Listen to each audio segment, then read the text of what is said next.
how to enable or disable today notifications reminders on iPhone X. And okay guys, here in your mobile phone, go to settings.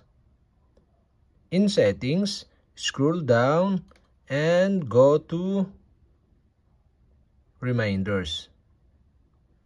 Now guys, here in reminders, you can see here the all day reminders section, and you can see here the today notification, and the today notification is disabled.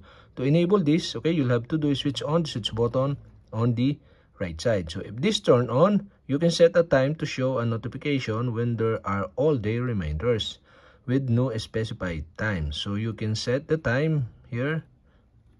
So okay, you can tap the time, and for my example, I set into 10 o'clock, and that's it.